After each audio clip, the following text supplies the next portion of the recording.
Welcome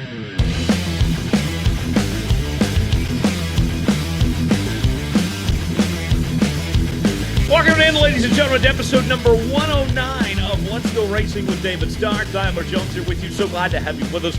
Coming up on today's show, we're going to be joined by a pioneer in motorsports, the first woman ever to win the Rookie of the Year in the Indianapolis 500. Former race car driver Lyn St. James is here with us. We will bring Lyn in just coming up in a few moments to get to know her and share her story and about her current involvement in the motorsports community as well. We'll get plenty of insights with Lyn when she joins us coming up in just a few moments from right now. Plus, as always, we'll have our news and notes with the latest headlines in NASCAR and in the world of motorsports, as well as our Ask David segment where you can submit questions to us and we'll answer them for both Lyn and David coming up at the end of today's show. Joining us always is David Starr. David and I are fresh off a trip to Talladega, where it did not disappoint. David, we survived. We made it out of there. Even the Atlanta airport, at the very end of it, we made it out alive. And what a trip. I was just so in awe. I've never had an experience like Talladega. And a big win for Kyle Busch in double overtime dramatic fashion. That team of his looks really, really strong to start the season. Yeah, no doubt about it. Talladega did not disappoint. Man, the racing was phenomenal, like it always is at Daytona, Talladega. And man, Tyler, for your rookie, for your first trip, it didn't disappoint. And not only was the racing good on the racetrack, but the fans. It was amazing how crowded it was. Entertainment, it was just a great trip, a great racing weekend. And like you said, Kyle Busch, pulls into victory lane, but extraordinary, just an incredible race turned out. Yeah, Dom, let's look at Kyle Busch to begin things here. His second win of the year, second win for RCR already, the seventh win of the season for Chevrolet as well. Obviously, Kyle Busch is a contender. He looks as strong as anybody right now. But the overarching story, Chevrolet, whether it's RCR or Hendrick Motorsports, even Trackhouse, who hasn't won a race yet, they've all looked very strong. That Chevy camp, they look to be a few steps ahead of Ford and Toyota right now.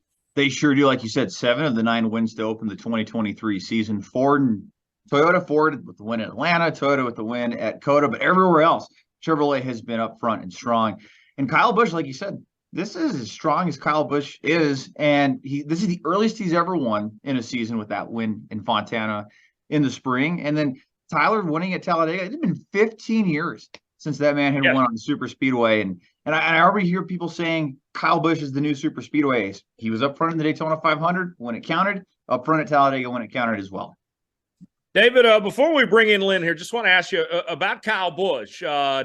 We've seen William Byron run really well. We've seen Kyle Larson run really well. But Kyle Busch there, he's already won a championship before. We know that Randall Burdett is one of the best crew chiefs in the business. Is that 8 team and Kyle Busch the team to beat for the championship? Because I think one thing you could say about him, maybe compared to the other guys like William Byron and Chase Elliott and Kyle Larson there, Hendrick. With RCR, they're going to put everything into that 8 team and do whatever it takes to make sure that 8 team gets the priority compared to Hendrick that kind of has to share everything.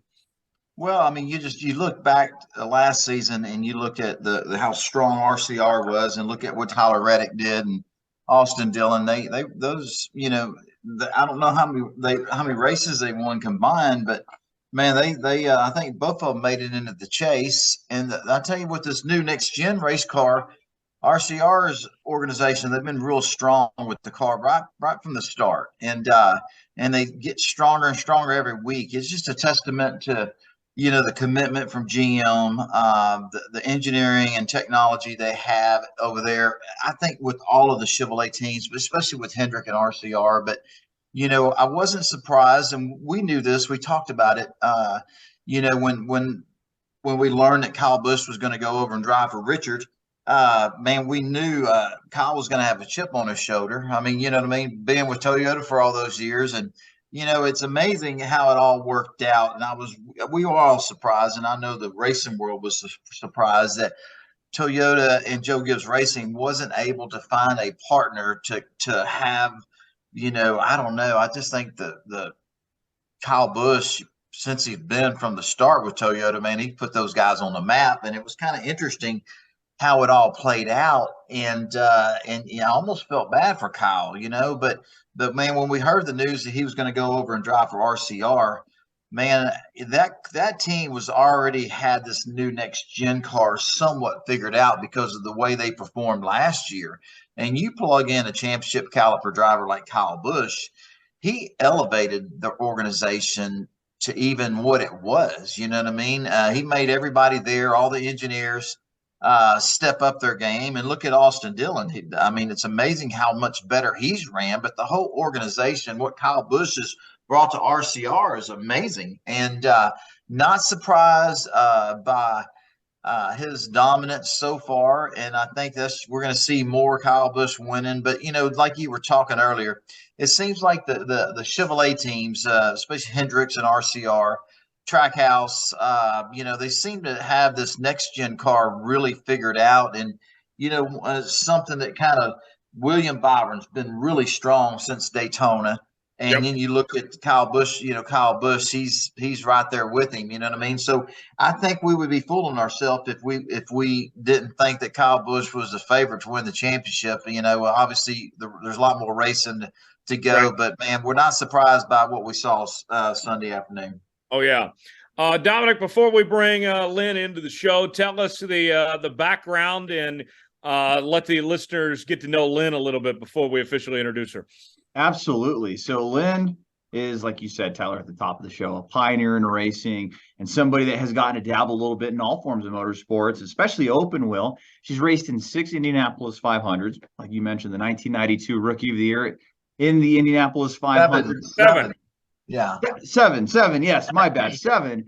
And has done the 12 hours of Sebring, the 24 hours of Le Mans. And she told us a fascinating story, and I caught part of it, and I can't wait to hear her tell more about it in the show, but believe she might have had the opportunity to test a stock car at Talladega. So we'll figure out more of that as the show comes on. But I talked to Lyn back in March, met her at Phoenix, told her about the show, and she said she would love to come on and share what she's doing these days. And Lyn, thank you so much for being able to come on Let's Go Racing with us this week.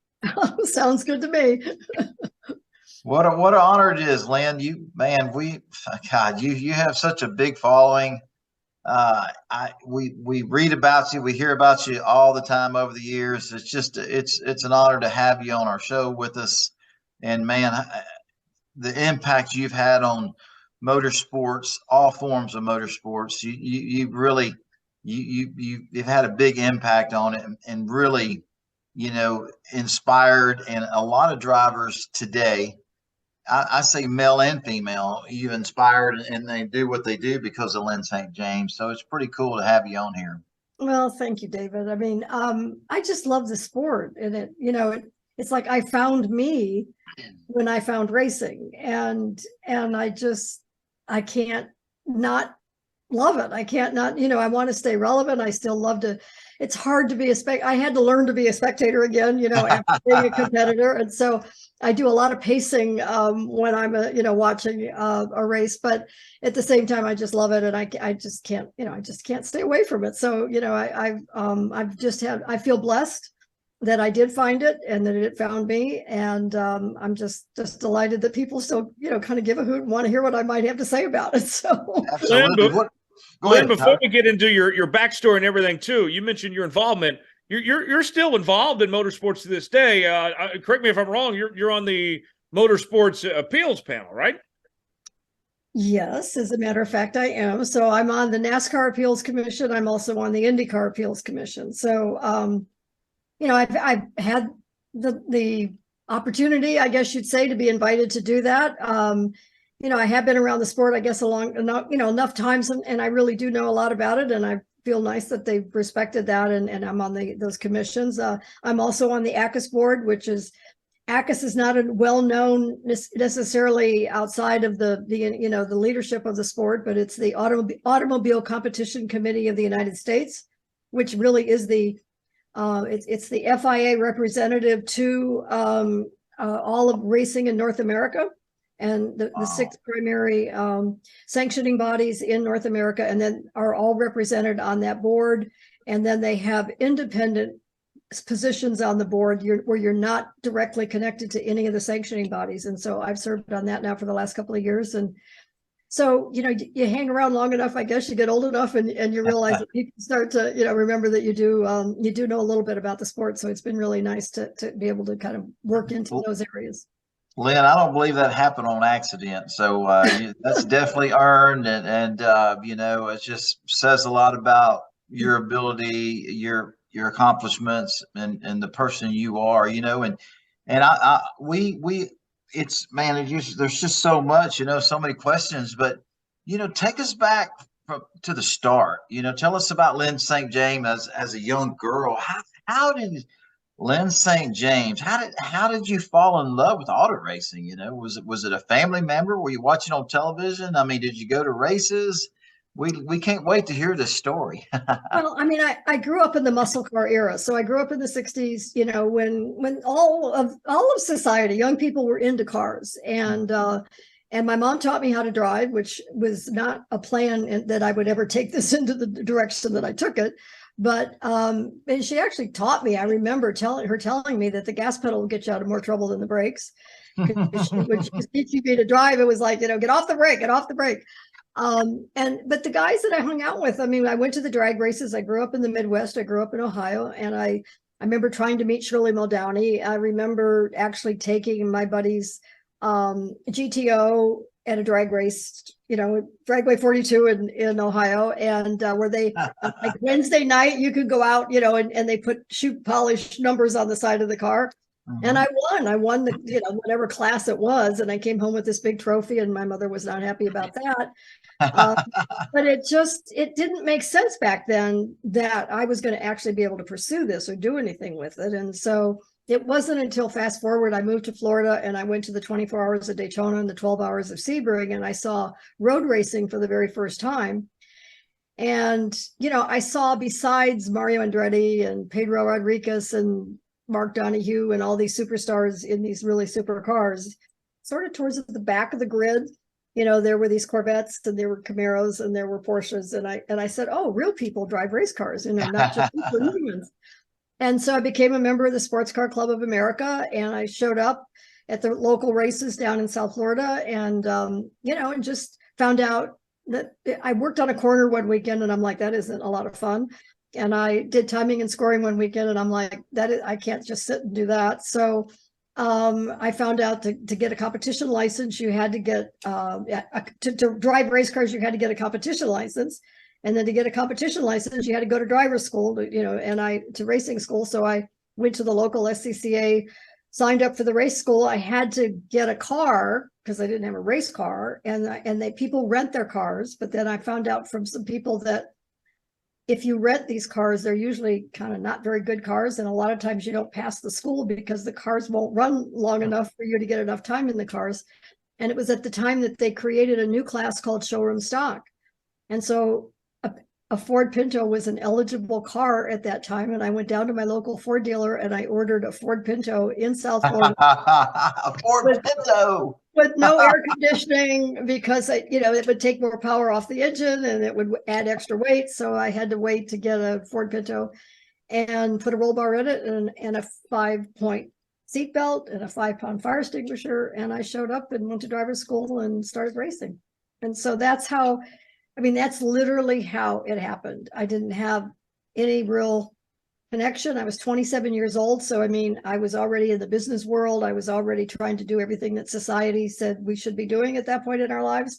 And, but as I said, racing found me, and I just finally figured out who I was. It was like, this is me. This is me. And it's on the records. It's everybody's that ever heard me speak has heard me talk about it. Because my very first race after driver's school, I lost control of the car, spun out, and I ended up in a lake in West Palm Beach, Florida, because there's water everywhere and those down there. And the car totally submerged, and that was my debut. And so I wasn't good in the beginning, but I was determined, and I said, I got to figure this out. So I've been doing it ever since.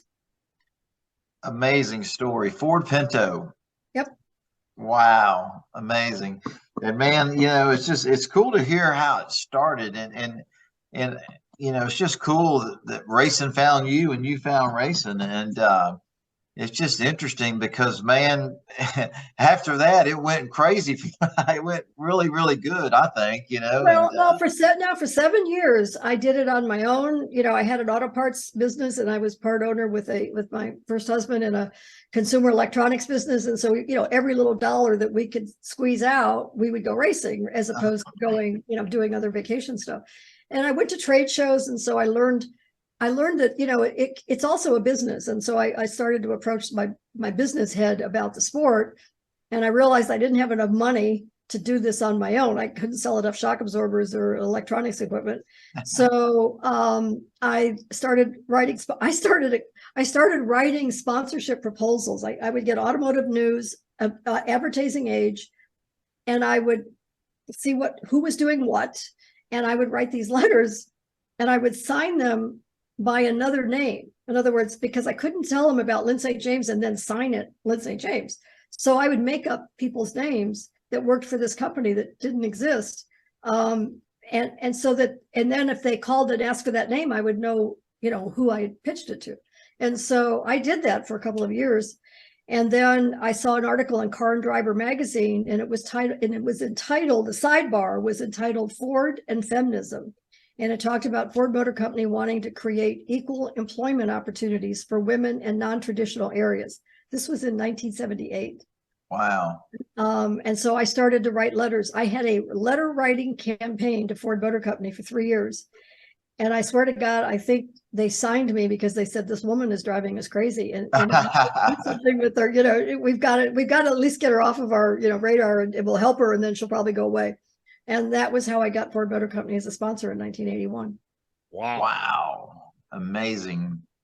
What a story. But David, it's this, it's this, you fill in the blanks: hard work, passion, determination, not going to be denied. I mean, it was like nobody was going to stop me. I was going to figure this out. I mean, I've had the joy of being able to go back and meet people that gave me opportunities back then when I was a nobody. And when I was inducted into the Sebring Hall of Fame, and I was actually the Grand Marshal last year. And I can remember showing up at Sebring, helmet and gear in the trunk, trying to get a ride, and I got to talk to Charles Mendez, who let me drive his 935 Porsche at the 12 hours of Sebring. I mean, things, you have to work so hard, and you have to be there. You have to, if you don't have a drive, you got to go to the track. You've got to be at the track. You've got to let people know what your intentions are, what your plans are, what your dreams are. And then you've got to get experience as best you can. I mean, the Whittingtons, I showed up at what they called the open test at Daytona. And I'm, again, I'm just walking around, like just a nudge, try to get some laps.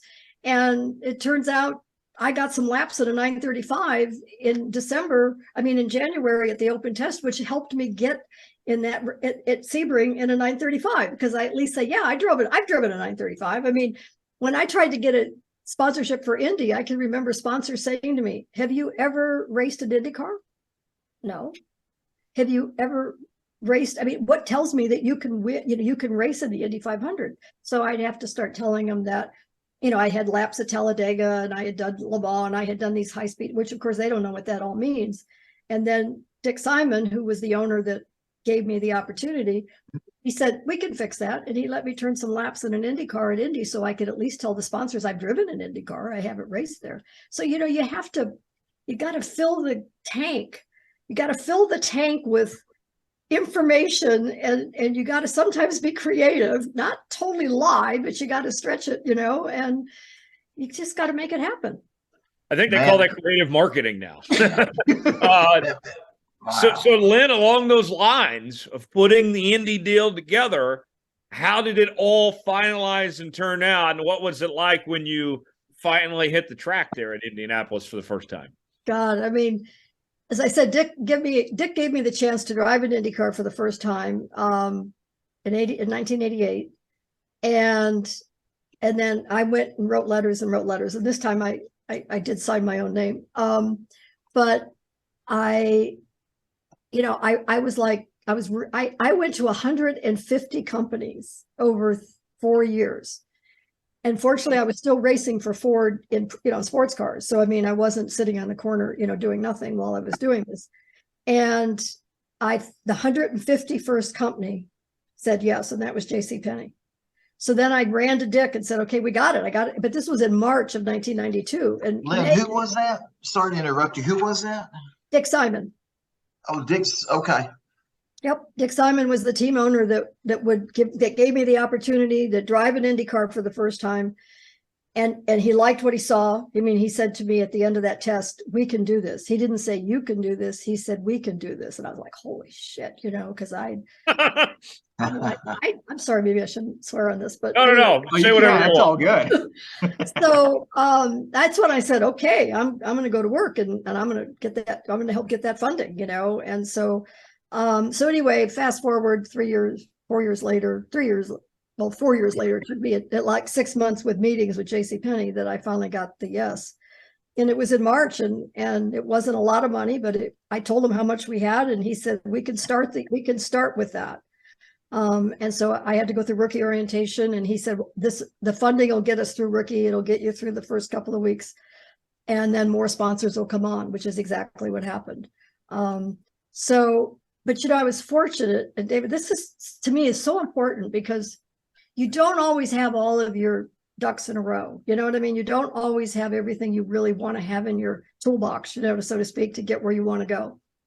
So, but because I had done laps at Talladega where I set all those speed records at a Thunderbird and it went over 200 miles an hour. And because I'd raced at Le Mans and I'd gone down the Mulsanne Straight at over 200 miles an hour, I'd had the 24 hours of Daytona victories. I mean, I had good experience, just didn't have experience in an IndyCar or any open wheel car. But Dick Simon, interestingly enough, is a former driver, not only a team owner, but a former driver, and he's a good teacher. He's taken more rookies to Indy than any other team owner. And he had the ability to tell me what I needed to know when I needed to know it. And so at that time was when you had the whole month of May. So and I love high-speed corners. I've always loved high-speed corners. I hate road courses, or not road courses, I hate street courses. I like road courses because a lot of them have high-speed corners. Yeah, they're slow speed corners on the yeah, street. Those damn street corners where, you just got to pitch the thing around and, it's never been my forte. I love, guess what? There's 4 high-speed corners at the Indianapolis Motor Speedway. So it suited my driving style. I had a great teacher and a great coach. I had, the patience, and I had some experience to draw upon. And so, you don't always have everything you need, but if you pay attention to what you have, you can apply it, and all those things, I mean, came to. Lyn, you left one thing out. I'm going to fill it in for you. You had the ability, the want to, that's, and the desire. It's interesting listening to you because, I love listening to you because, man, the passion, the hard work, the work ethic, the determination, I understand. I mean, I completely understand. You were creating opportunities because nothing was going to get in your way. And looking at your career, I mean, what you've done as a race car driver is incredible. But then you look at you and you're a female. I take the female part out, but as just a race car driver, you've done an unbelievable job. There's not a lot of people can run 7 Indianapolis 500s and all the other races you ran. That's so special. And then when you look at you and you're a female, that really says everything, But man, I just love hearing your passion, your hard work, and once auto racing found you and you found yourself, nobody was going to stand in your way. And I think just being Lyn St. James today, you're so important to the world of auto racing, whether it's NASCAR, whether it's Indy, whether it's IMSA, whatever form of racing. You're such an important part of it today, because when people hear your stories, it's the truth. It's the truth. You know, the determination, the passion, the want to.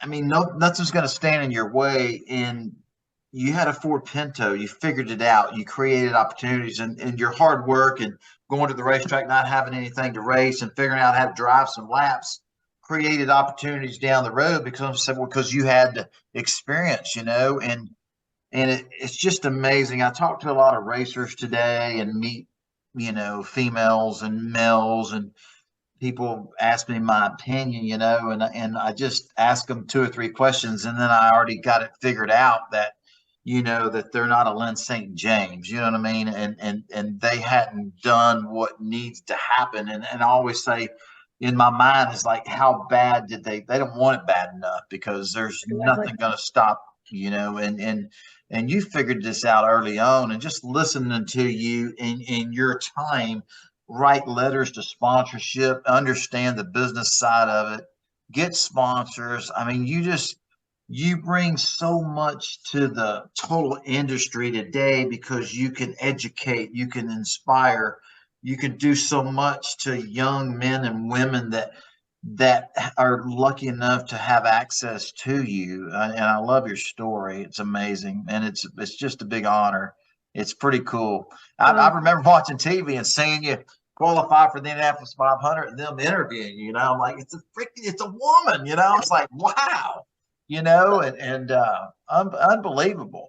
And can you share with us, you know, after you know, when you qualified for your first Indianapolis 500, the emotions and you know, when you qualified, everybody's loving on you, cheering, you're probably crying. I mean, just, you know, people to understand at that moment what that means, and all the hard work and letters, and I mean, it's just amazing. Amazing. Do you remember pulling down?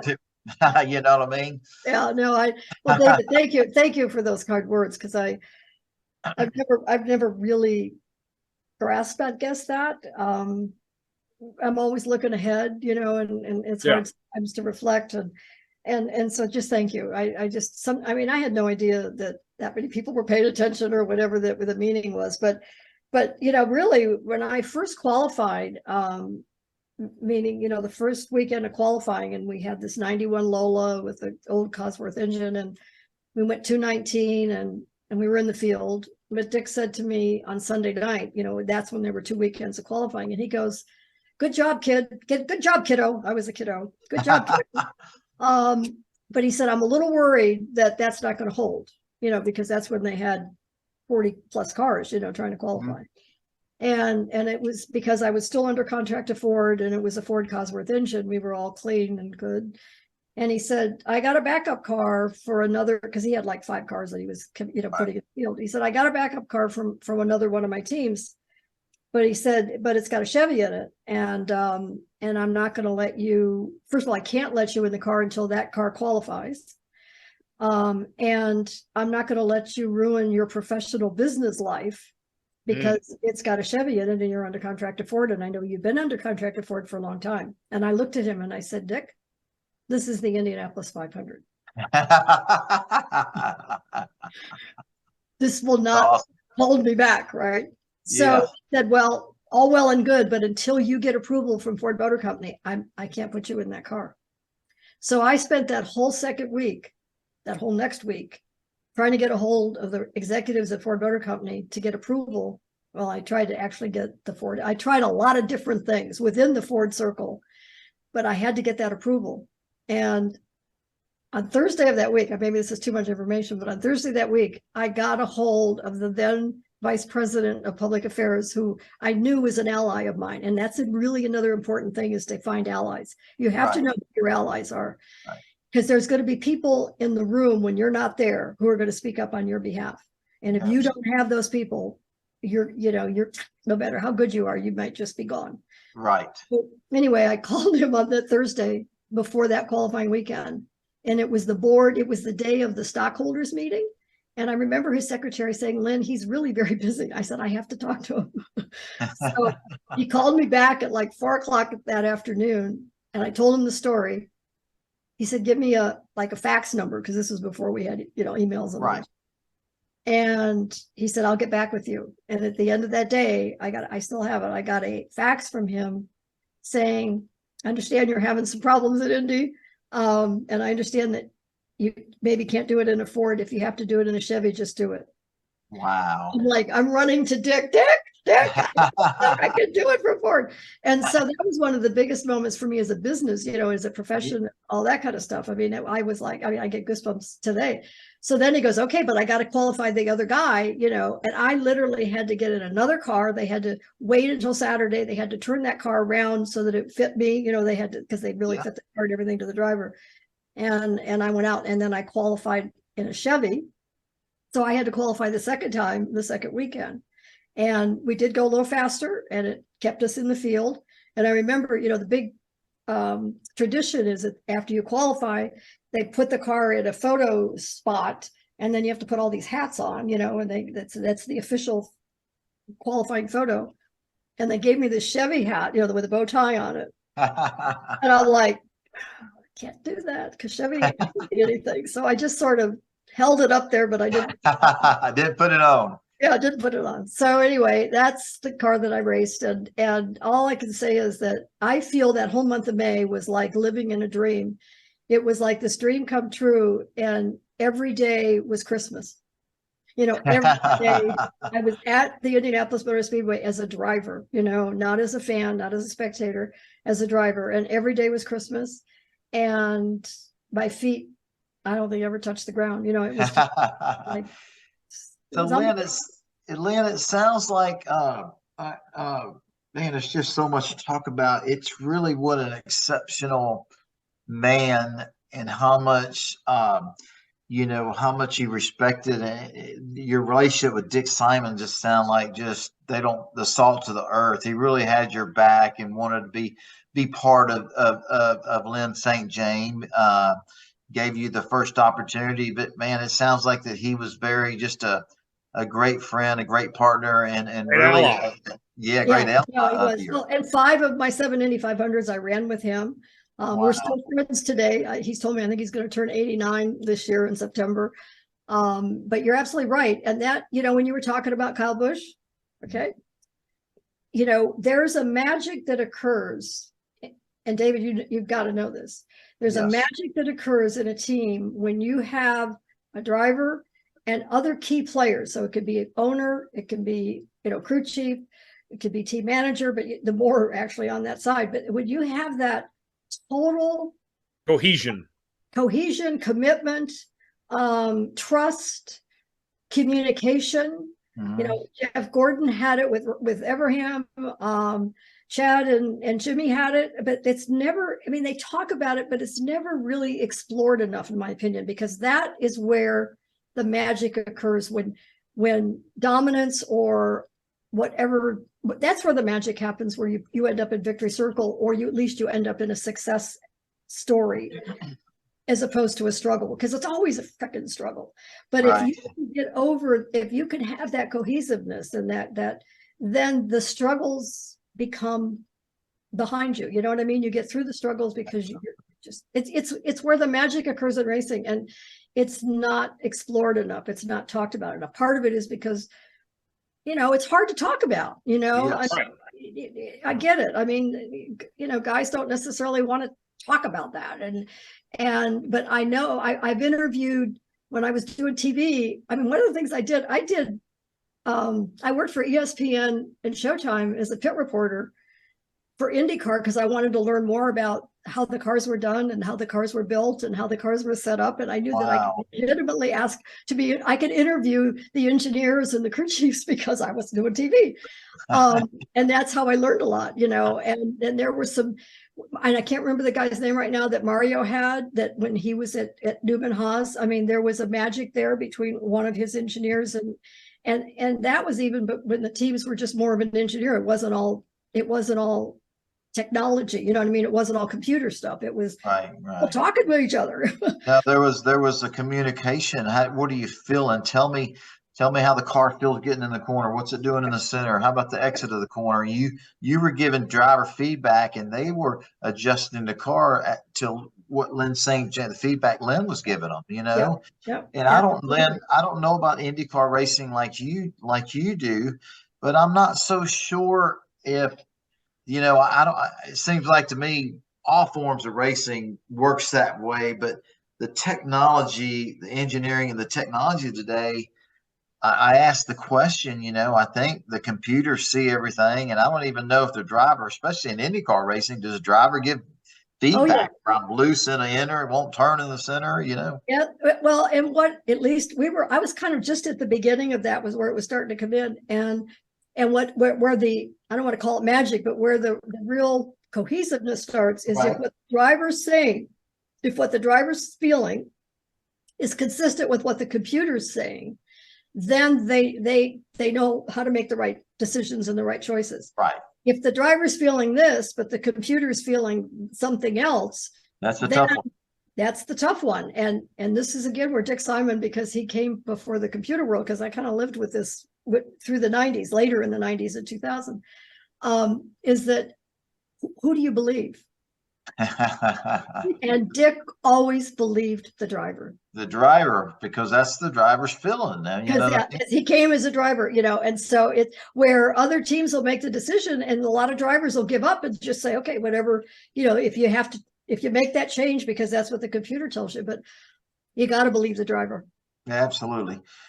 So I just got a million questions. Dominic, jump in here. I just can't believe she's on. Yeah, let me jump in here. I got something here, Lyn.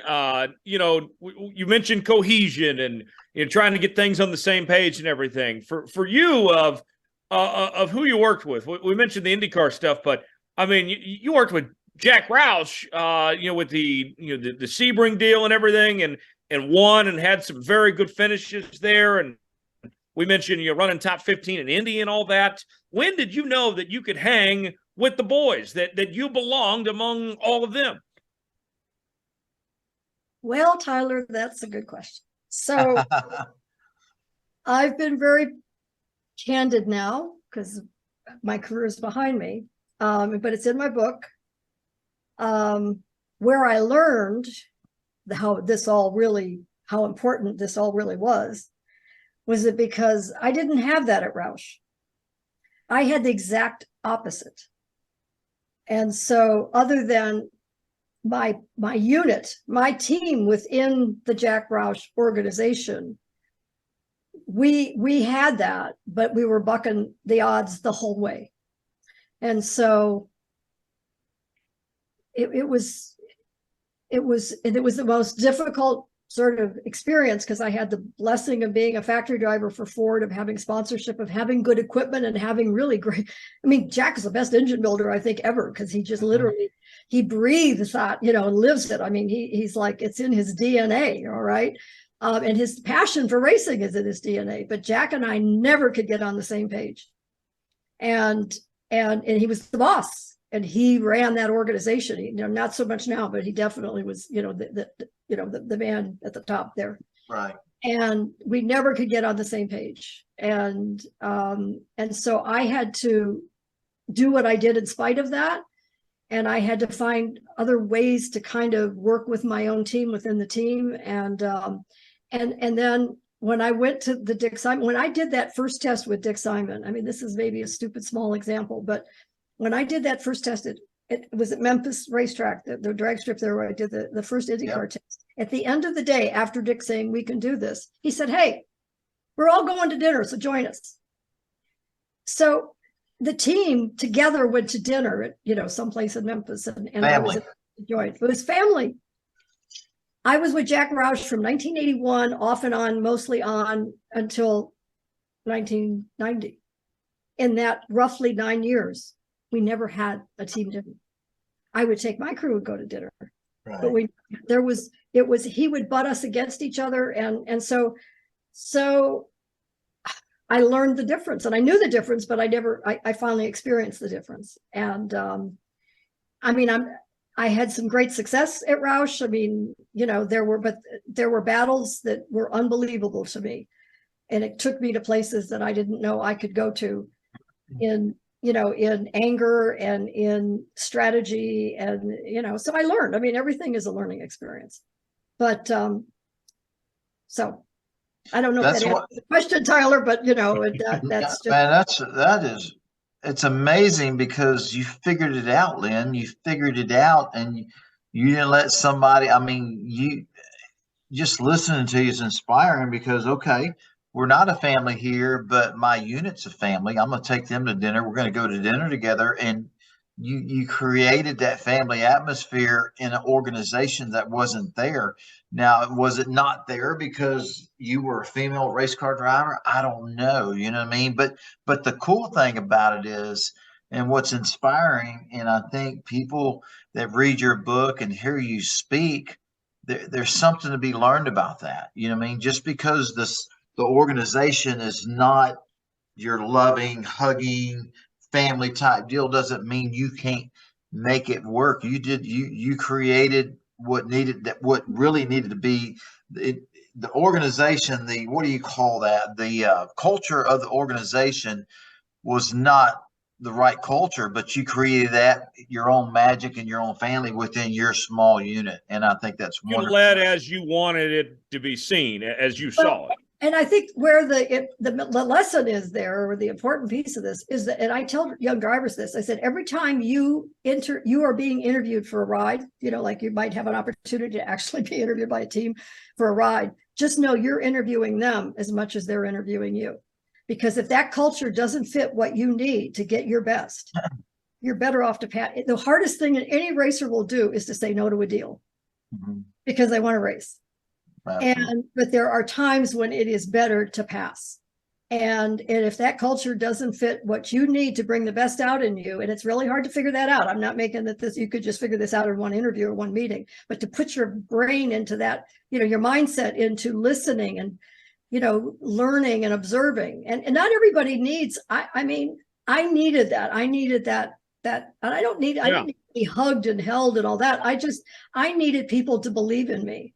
And Lyn, that mentality want me to succeed. I would tell Jack, I said, Jack, if I win your freaking race, it's going to be because of your engine, not because of the driver. If Scott Pruitt wins the race, it's because he's a great driver.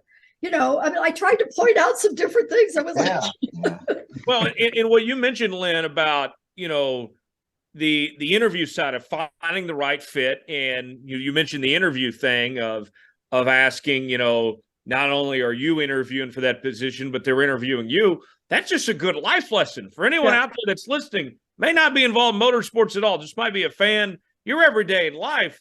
Like that's something I'd take on in the broadcasting role. I'm looking at jobs and stuff like that. I mean, that's just a good life lesson. Yeah. For any career, any job. Yeah. You're right. Well, and speaking of that too, Lyn, and this is how I think this came to the forefront too a few months back, meeting you at Phoenix and hearing what you're doing with the women in motorsports in North America. Share with us, and if you're watching along on the YouTube version, you see the women in motorsports background that Lyn has there on screen. Share with us what you're doing with that and the mentoring of the young drivers. I think what you're doing there is really fascinating and being able to help women further their careers in motorsports. Well, thanks, Tom. I mean, I'm actually delighted to be doing this again. I mean, I was doing it just for drivers for almost 20 years, and had over 230 young female drivers from 7 countries and 30 states come to my program until people didn't want to show up personally. They wanted to do it virtually. And I said, we can't do this virtually. So anyway, but within the last year, just a little over a year ago, I really got to know Beth Peretta, who owns an IndyCar race team and is trying to continue to launch that as a female forward team. We started talking, and that talking started to expand. We got 40 other people that are all in the business of motorsports. And to be honest, timing is everything in life, and you don't always know when that timing is. And the timing now with all of this DEI stuff, diversity and equality and inclusion over the last few years has just become a way of doing business now. It's not just a sidebar. It's really a way of doing business. And so we felt that the time was right to kind of have a voice and to maybe start to see what was possible and what was needed. And long story short, we ended up creating Women in Motorsports North America, which is to highlight and celebrate and educate and share best practices for all careers in motorsports. because that's how this industry is going to grow. I mean, if we continue to only talk to each other, meaning race fans and guys, because that's kind of what has been the hardcore basis of our sport, we're not going to grow. I mean, and we have so many women now that are successful. So it's not like we're trying to create something that doesn't exist. It's just we want to grow it. And we want to help the women that are in it to be more successful, and then to help other women that maybe wouldn't even consider it to realize that maybe they could work on a crew, or maybe they could, they could eventually become the president of a racetrack. I mean, maybe they could start a race team, so we want to just sort of broaden the scope of what our sport really is about, because I've always said it's a gender neutral sport. It's more guys showed up, so more guys so we got to get more women to show up. So Lyn, sitting here, it's just amazing. We don't want you to stop talking, but I mean, it's unbelievable. But why hasn't, and maybe there is, why is there not a movie about Lyn St. James? What you've done, and I don't know if it's a worldly thing. It's definitely in the United States, but I think you're such a pioneer for auto racing, all types, in the first. Is there a movie coming soon? Has there been a movie? And I've not seen it, but I mean, your story is so inspirational and so powerful. Is there a movie? Is anybody, I mean, can you share with some of that stuff? No, I mean, over the years, I got contacted from so many different, Hollywood types. And of course, never went anywhere. I mean, it's like putting a race team together. You got to have the budget, and then you got to have the distribution. It's like if you don't have that, the story. So no, I mean, I think I'm pleased that actually a dear friend of mine, Cindy Sisson, has been doing some documentaries for Fox called Left Behind. And it's about women long before myself or even Shirley Muldowney. And she did one on Betty Skelton, who a lot of people hadn't heard of, but it was an amazing female. And she just did one on Paula Murphy, who's still alive, actually. So she's looking back at the the ones that were long before I ever even knew that the sport existed. And has just won a Gracie Award, actually, which is one of the highest awards you could get in broadcast, in documentaries and film for women. And but I mean, I'm such a believer in. I mean, I really am a believer in the universe and in this timing thing. Right. And so whether it's after I'm dead and gone that somebody decides to do a film, or whether it's while I'm alive, I mean, but no, the answer is no, there's never been anything. And to be honest, I've never had what I call a really serious, appropriate or proper, Well, it wasn't until recently that a friend of the show, Willie T. Ribbs, had his. I was on it. I was in it. And I know Adam, not Brian Adams. I know the kid that did that, and I was Paul Newman. They also did the Paul Newman documentary, and I was interviewed for that. And I was interviewed for both of those, so they know my story. But I just. To me, Tyler, is powerful as Willie T. Ribbs, great friend, great race car driver. I mean, great story. Great story. But I Lyn St. James stories is right there. You know what I mean? I think it's right there. I'm shocked that Lyn, that there's not a movie about you. It's shocking to me, and just hearing you speak about it, I hope, that it happens soon and you're there to enjoy it and educate the people making the movie, and not when 100 years from now when you're gone. You know what I mean? It'd be kind of cool for you to go to your own movie premiere and just, I don't know, put you. One more thing, Lyn, before we move on, get to some headlines around the sport here in just one moment. I want to ask you this. We mentioned you're working with the Motorsports Appeal Panel in NASCAR and IndyCar. Just one quick note on that before we move on. What's that been like in here in these cases? I think you were involved in the recent decision involving Denny Hamlin and some of these others. Like, I don't know how much detail you can give us about case-by-case situations, but what's that like to hear these that have huge impacts, huge implications on the drivers, the points championship? I mean, all that. What's that like being a part of those things? Well, it's actually a huge responsibility. I mean, and I don't take it lightly. So, you know, I'm not really in a position to talk about that, you know, any particular one. Sure. I can only tell you that I do take it seriously. I know I can tell by the reaction in the room from both sides. I ask good questions because I put a lot of them on the spot. And, you know, I take good notes. And so, because it's, you know, there are two sides to every story. And so, you know, it's a serious hours and hours of usually in the meetings, because people are very committed on both sides. And so, and of course, now that the points have all changed, you know, the whole systems have changed. And so you have to really, really look at the impact of that. And I you know, I said, I take it very seriously, and I've been surprised sometimes at the level of preparation, and in many cases impressed. And then sometimes not. I mean, sometimes I'm like, you know, what the hell, you know, so, but you know, anyway, I've had some really sensitive ones. I mean, and I felt, you know, the Denny one was obviously very recent and very high profile. And a number of years ago, I was on the one that was also pretty high profile with Kurt Busch. So, you know, it's people's lives, Yeah. you know, people's careers. And even though it's more than just the points championship. Oh yeah. No, I mean, so even though I am a driver, and I could say, well, I have a soft spot in my heart for the drivers, you know, but I don't. I mean, I probably do. They have a little bit of an edge. But at the same time, it's very important, because the results of those impact the sport too. Not only does it impact the individuals, it impacts the drivers or the teams individually, but it also sends a message about the sport. And I think that is also a critical delivery of our results, you know, is because NASCAR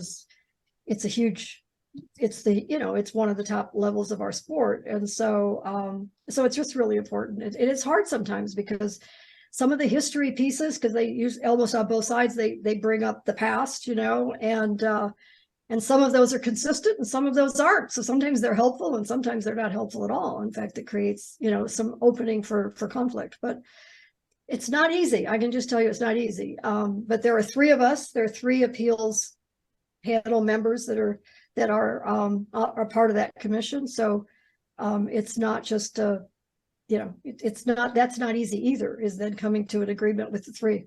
Yeah. So what you're saying is, David, don't get in any trouble because Lyn is not going to give you any favoritism. No favoritism. Well, and hey, man, we respect that. I mean, I think the sport, the industry has. I mean, you can't think of a better person than Lyn St. James, you know, and she gets it from she understands it from more angles than probably the others on the panel. You know what I mean? And that's important because the integrity of the industry, the integrity of the sport, the integrity of all aspects of it. Lyn understands that, and that's important to the sport, you know, and to keep it fair to the fans, fair to the sport, fair to the drivers. You know, it's an ethical thing. You know what I mean? And sometimes, you know, it's not going to always play out how most look at it, you know what I mean? Because you got to look at it from all different angles. And I think I can't think of a better person than who they have, Lyn St. James, because she understands all of it. You know what I mean? Well, I'm only one of, I think they have about 15 different people that are on, yeah, you know, in that panel. But you bring a lot of experience to that. Hey, Tyler, I want to ask Lyn one more thing. I know we're talking a lot. So Lyn, all our heroes, Lyn St. James, you know, Al Unser, Bobby Unser, my great friend and hero, AJ Foyt, Mario Andretti, Danny Ungaius, on and on, Danny Sullivan, on and on and on. Who really, I don't know if this is an appropriate question, but who really stepped up and really loved it that you were a pioneer and the first one to run all these Indianapolis? I mean, all these other greats and people we heard about who stepped up and wanted to see you succeed with all these superstars over the years of IndyCar racing. Well, I think first and foremost, it was Dick Simon. I mean, that was really, he wanted me to succeed. And he, I remember him saying, he said, God, Lyn, if we, I only did 15 IndyCar races over 9 seasons. And he's like, if we could just have one season together, if we could just have a whole one whole season, they would really know how good you are. I mean, he would, get me going. But as far as, I feel tidbits here and there, I never had what I'm going to call a mentor or, somebody that took me under their wing other than Dick. But I've had, whether it's a crew member, I mean, Emery Donaldson was my crew chief in 94 when I was outside second row qualified. Amazing. But Emery was with me in the Pinto. Okay. So that's how long, we worked together all of those years, but I mean, here was somebody that, he really wanted me to succeed. And I've had individuals like that off and on through my career that have, been there for me. I mean, Leo Mel, I mean, I don't know if you remember Leo from Goodyear. I mean, Leo was the head of Goodyear Racing, and Leo, he was a go-to guy for me. I mean, whether I wanted to just spout off because I was pissed off. In fact, he tells the story how I had Jack Roush by the collar. And Jack's a little guy, and his feet were going like this because I was so pissed at him. But so I've had individuals along the way that were critical. I mean, it helped that they were critical at critical times. But I never really had. I mean, I've just never had that. I learned from watching. I mean, Rick Mears, Hurley Haywood, some of my competitors. Right. I would watch and listen. I'd watch sometimes, why are they so good, and try to figure out. And then I'd listen. And I, Jim Busby, I remember, who was a competitor in sports car racing. And I said, Jim, if you got a few minutes, and I said, would you walk with me on pit lane and point out one reason why this is a good race car or not a good race car? Because I need to have a better understanding. And he started telling me about wheelbase and weight balance and where the seat was. I mean, he started pointing out individual things it was like a frickin' education, just 10 minutes walking down pit lane. Dan Gurney. Wow. Talk about a hero, right? Yeah. And, I approached Dan once and I'm like, how can I get a chance to race for Dan Gurney, And he looked at me and he goes like this. It's all about the stopwatch. I said, That's good. I said, I'll be back, and I always knew that it was important. Obviously, your lap times are really critical, but it isn't always your race results. It isn't always how you finish or even sometimes how you start, but how is your lap time compared to your peers? In other words, because in sports car racing, there's so many different categories racing at the same time. And that's what I look for now. I don't look necessarily when I'm working with these young gals or mentoring anybody. I want to know what's the spread between the pole, the fastest time they turn versus, for qualifying, but also in the race. And so I'm like a sponge. I've just absorbed information, and you can learn a lot from watching other people who win, other people who are successful. Find out why. And that's how as opposed to having anybody that just was that sort of iconic helper. Right. Yeah, that's awesome. Lyn, would love to have you stick around here. We got a couple more things we want to do before we wrap up. Got some questions that people sent in that we'll get to the end of the show. But first, our news and notes segment. Dominic is standing by with the latest headlines happening in NASCAR and motorsports. And Dom, We're going to start with a guy that I got the chance to interview and catch up with this week. Frankie Muniz leads this week's headlines. He sure does. And I think you said it best on your Facebook description when you did put the interview up. He's no longer in the middle. He's up front. He's leading the points after 3 races, after 3 campaigns in the NASCAR ARCA Series. Frankie Muniz sits atop the ARCA point standings. And Tyler, if any of you guys went back and saw that interview, you can just see the passion he has for being a race car driver. And he said it best, I think, in Daytona, Tyler. He doesn't want to be known as an actor anymore. He wants to be known and have his legacy known as a race car driver. And my gosh, he is sure setting some great lap times, and he's doing awesome on the racetrack this year. Yeah, he's a legit contender for the ARCA championship. No question about it. There's nothing fluky about his points lead. Lyn, let's start with you. What a story of the actor Frankie Muniz, former child star, stock car driver. I think this is one of the best stories, not just in motorsports, but in all of sports, to see what this guy's done in ARCA here.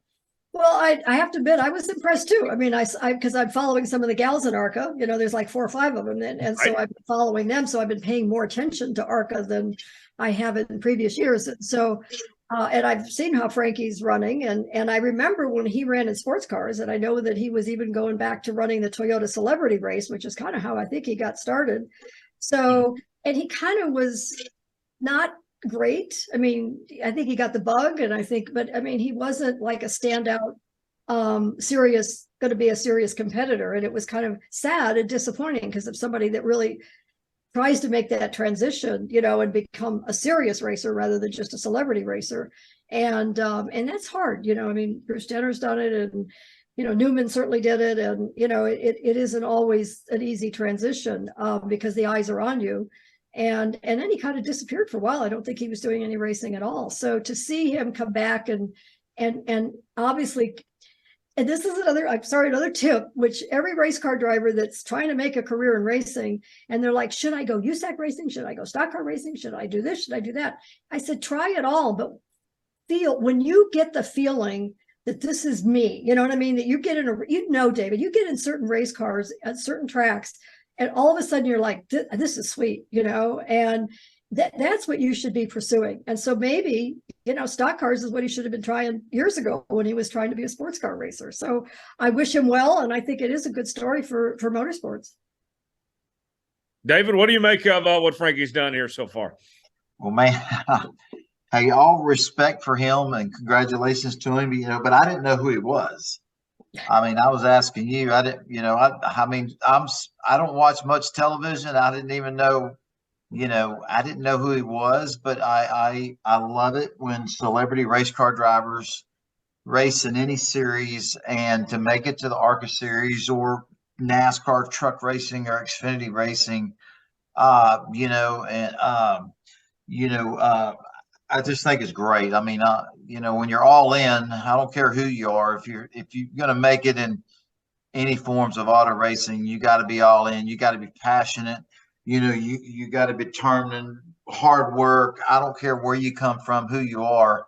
You know, just because you're a successful movie star, actor, whatever, that don't mean you're going to make it in auto racing. You know what I mean? And to see somebody like Frankie be leading the points in ARCA, I mean, I think it's wonderful. I think it brings new eyes to the sport, and I think it's wonderful. And in ARCA, you know, I'm paying attention to ARCA because there's some girls I'm watching. There's Amber. There's a girl named Amber, drives a 15 car. She had an engine break or something happened to her. I think she was running second. But I think the ARCA is a great stepping series up into the NASCAR Camping World Truck Series, and very competitive. And to see Frankie leading the points is really cool. And like Lyn was saying, I'm glad for him, and I think it's bringing new eyeballs to auto racing in general. You know, so hopefully he can continue that, and maybe we'll see him on the NASCAR side.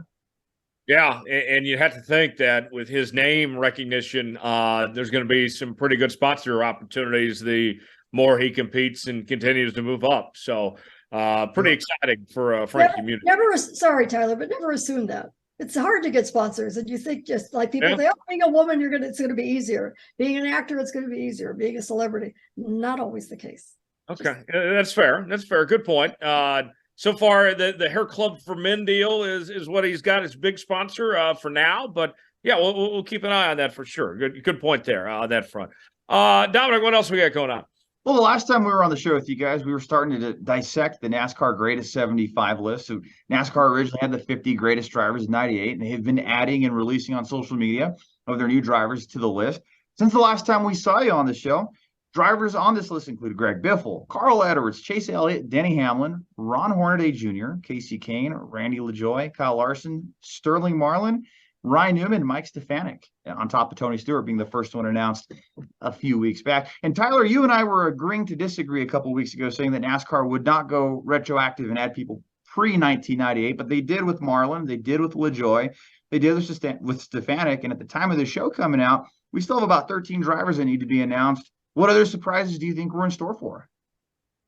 It's a great question. Let's start with Lyn here. Lyn, what do you think of the list so far, and who are some names potentially you think will still be added onto the list? I believe there's some obvious ones like Jimmy Johnson that still need to be added, but what comes to mind here?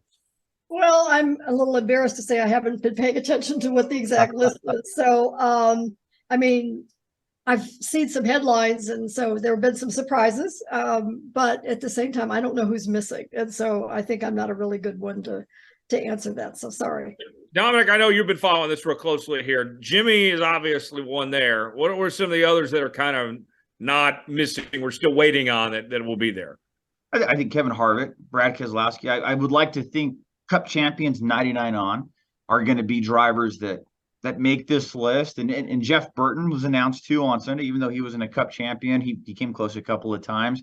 But I would think guys like that, drivers that have Martin Truex Jr., Kyle Busch. I think guys like that are shoes. If we're going off what we've seen, Kurt Busch, past champions. Is Mark Martin on the list? He is. Yes, he was a part of the original 50. Yep. Yeah. Okay, good. Okay, you should be. Yeah.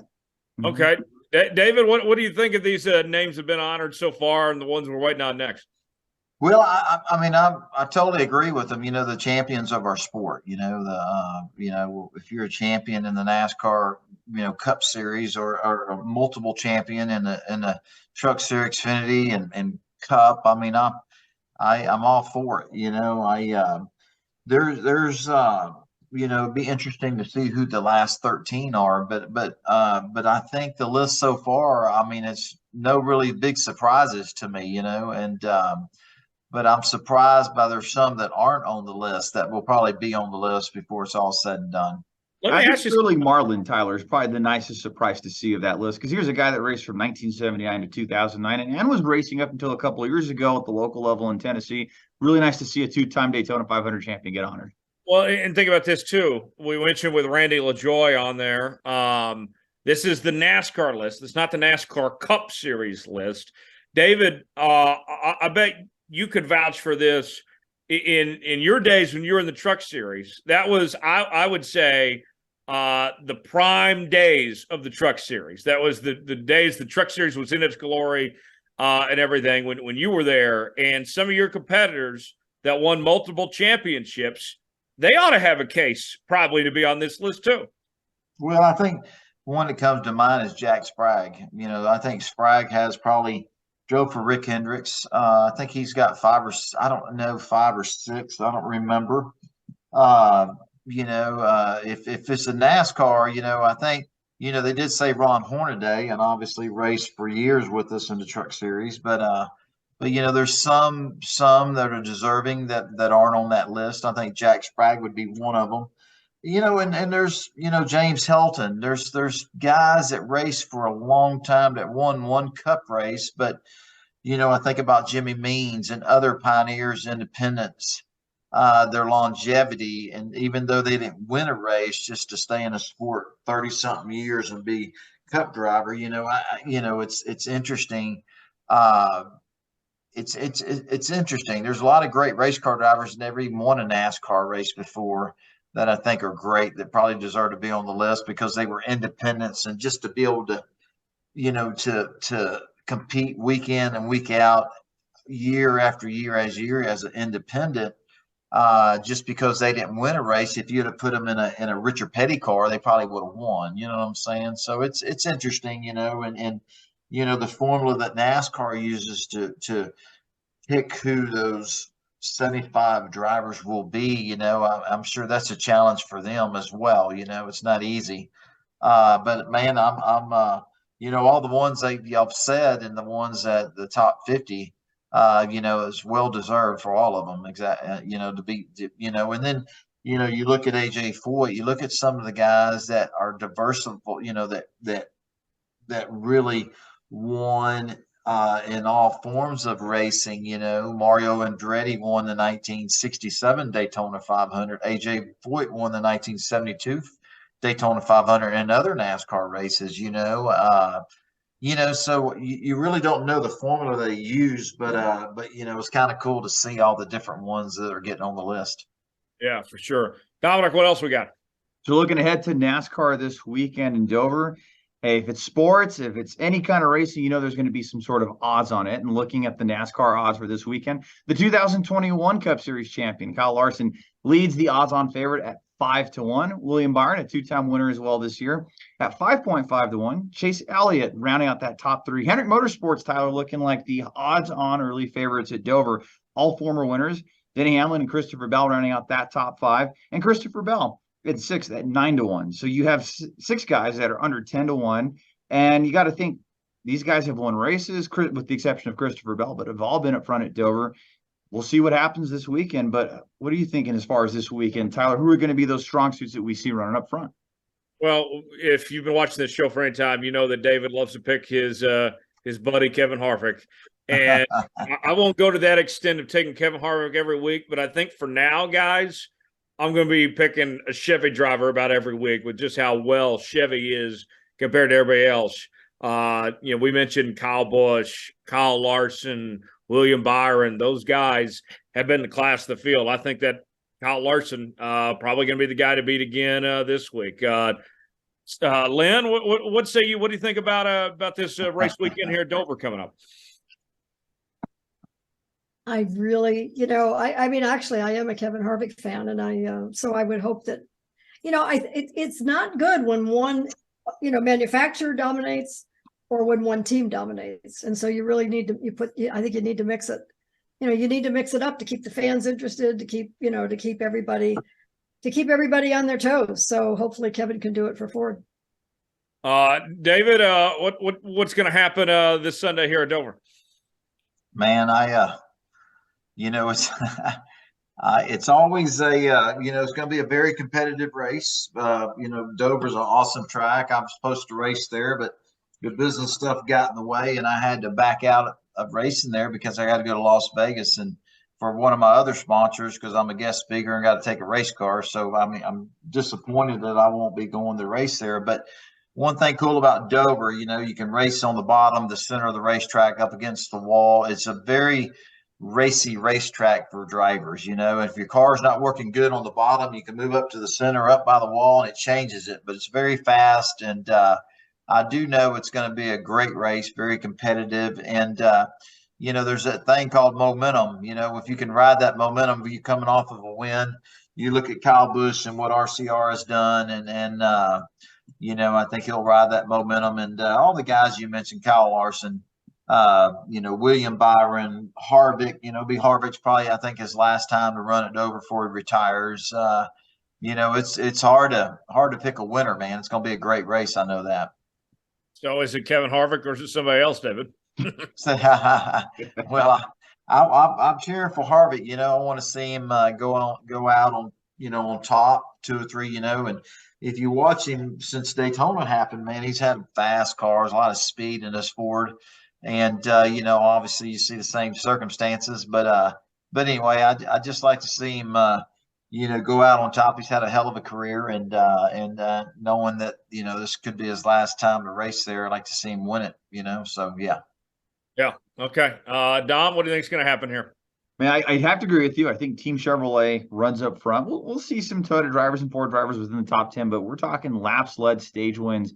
It'll be a Chevy driver, a guy that led a bunch of laps last year, won, I believe, one of the stages and finished really well. I think Ross Chastain gets that first win of the year. Okay. I like that pick. So there you have it. That's our news and notes segment for this week. Final segment before we wrap up. It's our Ask David segment where you can submit questions to us as well as our guests each and every week on Facebook, facebook.com/Starr Podcast, Twitter at Starr Podcast, and by email, davidstarrpodcast@gmail.com. First question in the inbox this week is for Lyn. It comes from Alex. Alex wants to know, Lyn, what was it like to test with Bill Elliott at Talladega? It was a blast. Bill and I won the 24 Hours of Daytona together, and we ran at Watkins Glen together. So almost had a win there. But we got to be buddies and had a good communication, understanding. And so he and his team actually, the Elliott brothers built that car. They were commissioned by Ford Motor Company to build that Thunderbird that we took to Talladega to set the speed records. And that was a purpose built only to set the speed records.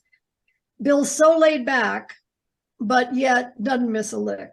So, you can get caught thinking because he's so laid back that he's not paying attention. He's paying attention to everything.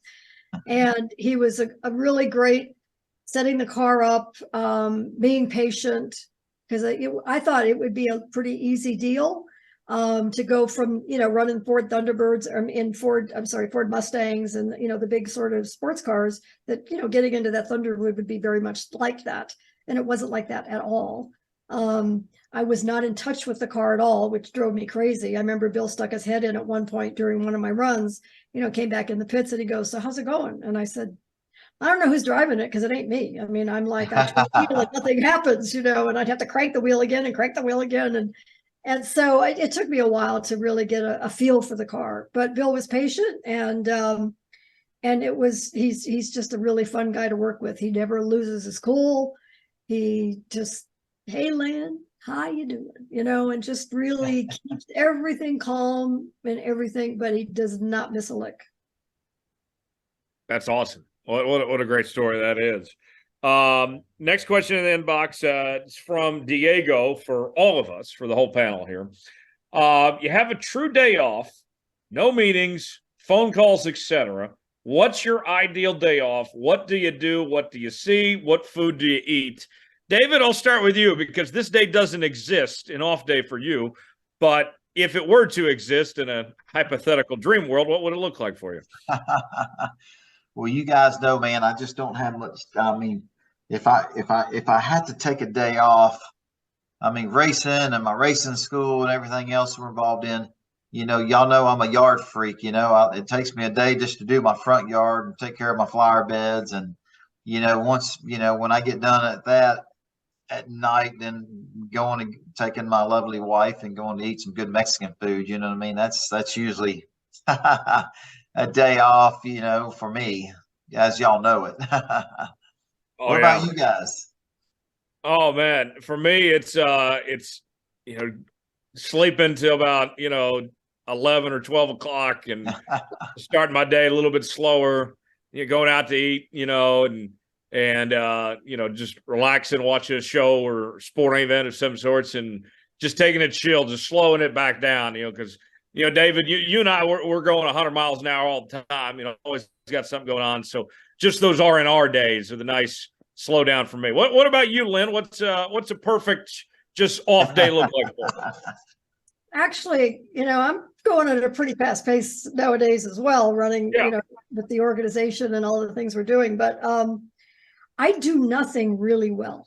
So I either am flat out, running like, 100 miles an hour plus. Wide open. Wide open. Yeah. Coming in hot. Or I'm really good at doing nothing. But it takes me a while to get there. I mean, but if I can lay in the sun, I just love the warmth of the sun. And if I can lay in the sun, listen to great music, have a couple of margaritas, just chill. And I don't like to eat. So, food is just a necessity. It's just, it's a necessary part of life, in my opinion. So, but, a couple of good margaritas and just chill. Ooh, yeah. Dom, you can be honest here. Is a perfect off day not involving the wife and kid? No, actually it would involve them. I would say it'd probably involve maybe a hotel stay somewhere, get that continental breakfast, go to the pool, and then in the afternoon, I don't know, probably be by the swimming pool or be on the phone, not for meetings or phone calls or anything like that, but just to waste mind-numbingly time like on mobile apps like Brawl Stars or the Blackjack app, like where you play just for fun against other people. So it probably involves something like that. And yeah, probably relaxing, lounging around on the couch. Like I think like Lyn said it best. I mean, I'm going 100 miles an hour too. I have 4 different roles and 4 different hats that I wear, but man, I love to do nothing, and I can be pretty good at that too. Oh, that's great. Guys, you can keep on submitting our questions to us each and every week. We'll answer them Facebook, Twitter, and also by email, davidstarpodcast@gmail.com. Before we get out of here, just want to ask kind of what's going on with everybody this week. Lyn, it was such a pleasure having you with us. What's kind of your next few days look like, and where can people follow and keep up with what you're doing? Well, I got 2 things I want to make sure I got in. And I was like, are you guys going to give me another chance? Yeah, it is. One is to put November 7th and 8th on calendars.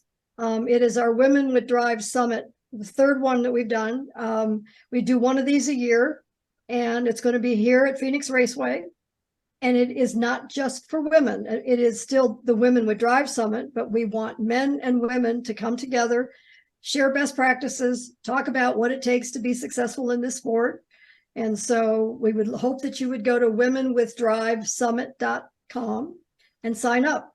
We're going to have, it's going to be in the barn outside Phoenix Raceway. So we got lots of room and we want lots of people. So we had it at Charlotte Motor Speedway last year. We had 330 people, and we're hoping we're going to have 1,000 people come. So it's right after the NASCAR Championship weekend. It's the Tuesday, Wednesday after that, November 7th and 8th. So maybe we'll just stay there, guys, and go to it because we're going to be there racing anyway. I mean, yes, please. And it's Tuesday and Wednesday, Lyn? Tuesday and Wednesday. Yep. Man, we ought to see if we can't all make it. We have some really powerful speakers already that I can't share yet. Yeah, no. You don't need to. Yeah, but that'd be kind of cool. Yeah. Well, and David, Tyler, I know we never try to put the carriage before the horse, but maybe we can do a podcast out there. I was just going to say, do your podcast on Tuesday evenings. You could do your podcast out there. Man, that'd be perfect, man. David's a pretty good public speaker too, if you need somebody. So. Yes. Well, I've been making some notes when he was telling me he can't go racing because he's got to go give a speech. So well, the business side, the business, how the business side of it is. I hear you. But the other thing I want to mention, on June 8th, and this is kind of hard because it's a little bit of a self-promotion, but I'm being go ahead, do it. I'm being inducted into the West Coast Stock Car Motorsport. Congratulations. And along with some of the people we've just been talking about. So along with Kurt Busch. Yeah. Along with Kevin Harvick. Awesome. Yeah. And with, and I don't know this gentleman, Brent Keating. Okay. Yeah. Well, I think it's wonderful, Lyn. Congratulations. Yeah. So that takes place out in Sonoma for the NASCAR weekend in Sonoma in June. Wow. Yeah. That's so well deserved. I think you should be in every Hall of Fame. Well, yeah, I'm not in every Hall of Fame, but this one I was really caught off guard. I mean, I have raced on the West Coast, and I was like, "Are you sure?" So, yeah. No, I think it's wonderful, man. The man being the first. I mean, there's not enough time in the day to. I mean, the challenges and the man, everything you had to deal with, I couldn't imagine. It's already hard by itself for anybody, and now let's be the first female. I mean, the pushback and man, it's just to do what you did. Hey, I'm still standing here, and hey, so it's all right. That's why you're Lyn St. James. You're awesome, So it's amazing. So yeah. Yes, awesome. Well, on that other note, what's kind of the next couple of days, and where can people follow all that stuff? Plug away, Lyn. Oh, me? Yes. Well, I already just gave my plug. It's those 2 things. I mean, I've just got. Where can people go online to find more information? Yes, that's right. Well, they go to womenwithdrivesummit.com for the summit, and they go to Women in Motorsports NA for North America.com to find out all the great things that we're doing with women in motorsports and how you could maybe, participate and help and be involved. So those, literally on a day-to-day basis, that's my work. So, Awesome. Yeah. Very good. David, we had a great time in Talladega, but now you're off to Vegas, one party to another. Well, man, no, it's not a. Yeah, Connectus. There's a big wireless channel partners convention going on out there, and I'm going out there with my sponsor Connectus, and taking a race car, and I'm a guest speaker one afternoon, and yeah, they're such a great partner, and I'm looking forward to that. I'm disappointed that I'll be missing the Dover race, but hey, if we don't have sponsors, we can't race, so we got to take care of those good partners, and so I'm looking forward to that. That'll be fun, and just getting ready for that, and that's about it. Awesome. Dom, how about you? It'll be a nice chill weekend at home in Santa Fe with the family, with Felice and Christopher. Looking forward to just having those R&R days, right? But we'll be covering the sport remotely as we always do. And yeah, it'll be a good time. How about you, Tyler? What's the weekend got on tap? I'm going to be very busy back to my day job with the NFL side, covering the NFL draft beginning Thursday. And so I'll have plenty of updates on that on social media, Twitter, Instagram, Facebook, and all that at Tyler Jones Live. So if you're a football fan, certainly check that out. It's going to be pretty hectic the next few days with the draft and all. But David, I want to give one more shout out before we go to a friend of David and I's that we were hanging out with this weekend at Talladega, Larry Davis. He sent me home with straight off the Talladega Boulevard some apple pie moonshine, and it successfully made it in my checked luggage. Whether that was legal or not, I'm not sure. Back home to me, and so as we sign off here, cheers. Man, Larry Davis is a Davis Record Service out of Brookhaven, Mississippi. Been a great sponsor, partner, and a great friend. And Larry lives life to the fullest, man. You can actually see. That's pretty cool. Oh yeah, and Tyler, I'm sure you had some of his good food over the weekend too. Oh, it was fantastic. Yeah. We appreciate Larry, good friend of the show. Lyn, again, it was such a pleasure having you here. You're welcome back anytime. Love sharing your story, and certainly excited about these things you have coming up as well. So, and we'll see what we can do, David, about getting this movie for Lyn or something. Well, we didn't even cover. There's so much more to talk about what Lyn's done in the sport and all the people she's inspired and everything. She's so humble, but it's not easy just to this is my 25th year as a female racer, for the first one to run 7 Indianapolis 500s, and just everything else she's done, the pushback she got, and it's just so much more to cover that we couldn't possibly cover in an hour and a half, and I hope the movie comes out because it's well deserved. And Lyn, I hope that happens. I don't know what we all can do, but we need to try to make that happen. That's amazing. Thank you. We know how to put race cars on racetracks, but I know none of us know how to do movies, so I don't know. I don't know nothing about it, Well, thank you guys so much for having me. It's really fun. Yeah. Yes, you're welcome back anytime, Lyn. It was our pleasure having you. We'll put the checkered flag out on this episode. Big thanks to Lyn St. James for being here. For our entire crew, I'm Tyler Jones, Dominic Aragon, David Starr.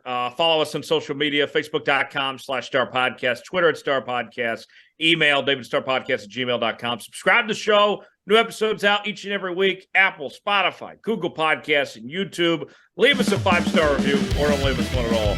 And we'll see you next time right back here on Let's Go Racing. Thanks for joining.